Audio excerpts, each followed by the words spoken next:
Good morning दोस्तों। ये देखिए, ये हमने तोड़े हुए हैं आम अपने ही पेड़ से, जो पेड़ हमारा बिल्कुल गेट के सामने है। और ये मेरे हस्बैंड जी काट रहे हैं आम। और इनको काटने के लिए हमारे पास कोई औजार नहीं है, लेकिन एक बड़ी चाकू होने की वजह से इस तरह से ऊपर से चोट करके एक लकड़ी के पटरे में इसे काटा जा रहा है। लेकिन इन्होंने इसे बहुत अच्छी शेप में काट रखा है। सभी आमों के पीस लगभग बराबर ही हैं। और जो उसका वेस्टेज है उसे एक थाली में रख दे रहे हैं, जो उसकी गुठली अंदर से लगी रहती है छोटी। और इस तरह से इन्हें बराबर करके अच्छे पीस में काटा गया है। ये देखिए, इस तरह से इन्हें काट दिया है। अब हमने इन्हें धूप में सुखा लिया है। इसे धूप में इसलिए सुखाया जाता है कि जो इसमें पानी निकलता है वो हट जाता है और आम का अचार ख़राब नहीं होता है। ये हमने पूरा इनको एक साथ फैला दिया है। और इस तरह से ये जो वेस्टेज है इसे हम जानवर को दे देंगे और हमारे जानवर भी इसे खा लेते हैं। इसके साथ साथ ये देखिए, हमने पूरा ये धूप में सुखाया हुआ है। थोड़े दिनों बाद तो बरसात का मौसम शुरू हो जाता है और धूप ना होने के कारण ये धूप में सुखाने का मौका नहीं मिलता, जिससे अचार ख़राब होने का संभावना रहती है। ये हमने बनाया हुआ है अचार के मसाले के लिए। तेल को गरम किया हुआ है और इसमें हमने डाला है 2 डब्बा अचार मसाला, और उसके साथ साथ सरसों को भूनने के बाद पीसा हुआ है। और ये है हमारे घर की मिर्ची, इसका भी हम डालेंगे अचार, इसलिए ये भी हमने तोड़ ली है और बाद में हम इसे काट लेंगे। ये देखिए, इस तरह से हमने ये मिर्ची को भी तोड़ा है। और ये है मसाला, ये है अचार के डिब्बे, जिसको हमने पहले दिन ही नमक और हल्दी लगा के डिब्बे में बंद कर लिया था, जिससे कि इसमें जो पानी जैसा निकलता है वो निकल जाएगा और अचार हमारा ख़राब नहीं होगा। और इस तरह से ये 3 डब्बे हमने तैयार किए हुए हैं। लगभग हमने 10 किलो आम तोड़े होंगे। और ये है हमारा अचार के लिए बना हुआ मसाला।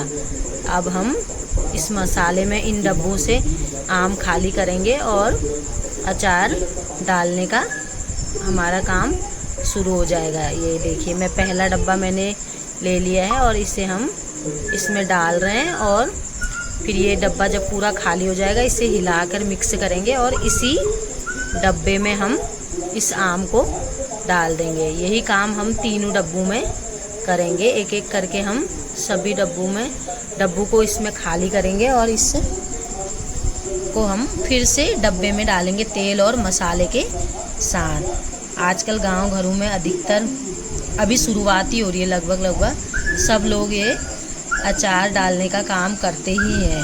अधिकतर अचार की ज़रूरत होती है टिफ़िन वाले बच्चों को। कभी कभी टिफ़िन में बच्चे सब्जी के साथ भी अचार ले जाना पसंद करते हैं। और इस तरह से हम ये डाल रहे हैं आम का अचार। इस विधि से डाला हुआ अचार वैसे काफ़ी समय तक चलता है, साल भर से ज़्यादा ये अचार रह भी जाता है, तो ये ख़राब नहीं होता है कभी।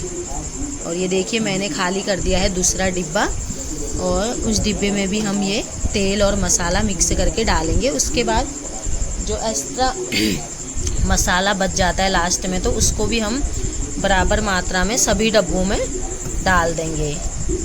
और ये देखिए, हम इस डिब्बे में भी इस तरह से ये डालने का काम कर रहे हैं। हमारे लगभग 2 डब्बों में हमने इस तरह से ये तेल और मसाला मिक्स करके डाल दिया है। उसके साथ साथ हम अब तीसरा डिब्बा इसमें डालेंगे, जो हमारा सबसे बड़ा आम के अचार का डिब्बा है, उसको भी हम इसमें डालने का काम करेंगे। ये देखिए, अभी हमने दूसरे डब्बे में डाला और इसी तरह से हम आम का अचार डालते हैं। इसको बनाने के लिए काफ़ी सामान की ज़रूरत भी होती है और समय की ज़रूरत भी होती है, क्योंकि आम काटने में ही कम से कम 2 घंटे का टाइम लग जाता है। और फिर उसे सुखाना, उसके बाद तेल को गरम करके ठंडा होने में और मसाले मिक्स करना, मसाले को और उससे ज़्यादा मसाला चाहिए तो उसे मिक्सी में पीसना, इन सभी कामों के लिए काफ़ी टाइम चाहिए होता है। लेकिन टाइम तो लगता है, लेकिन उसके साथ साथ ये हमारा साल भर चलने वाला अचार भी रहता है। ये साल भर कम से कम जब तक आम का दूसरा सीज़न नहीं आता है तो ये हमारा अचार चल जाता है। ये देखिए हमने अपना तीसरा डिब्बा भी डाल दिया है। अब जो भी ये गाढ़ा गाढ़ा मसाला दिखाई दे रहा है, मतलब जो तेल पूरा हमने डब्बों में डालने के बाद जो मसाला नीचे रहा है, इस मसाले को भी हम बराबर मात्रा में डब्बों में डाल देंगे। उसके बाद जो बचेगा उस मसाले में हम मिर्ची का अचार डालेंगे। ये देखिए मैं इसमें मसाला, अचार का बचा हुआ मसाला डाल दिया है सभी डब्बों में। ये हमारा अचार बनकर तैयार हो चुका है। अब हम इसमें ढक्कन टाइट करके ढक्कन लगा देंगे और इसे 1 हफ्ते तक हिलाते रहेंगे, जिससे कि अचार मसाला इसमें अच्छे से मिक्स हो जाए। ये हमने मिर्ची का अचार भी डाल दिया है। अब इसको भी हम एक छोटे डब्बे में डाल देंगे। ये कमी होने की वजह से इसे हम एक छोटे डिब्बे में ही डालेंगे। इसका मसाला जो ज़्यादा हुआ है इसमें हम इसमें और मिर्ची काट के भी डाल सकते हैं। ये देखिए इस तरह से हमने अपने सभी डब्बे तैयार कर दिए हैं और इस तरह से हमारा अचार बनकर तैयार हो गया है। और ये देखिए इससे आगे हम इस तरह से ये दिखा रहे हैं कि हमने इन डब्बों में इतना अचार डाल दिया है और हमारा अचार बनकर तैयार हो गया। ओके बाय दोस्तों।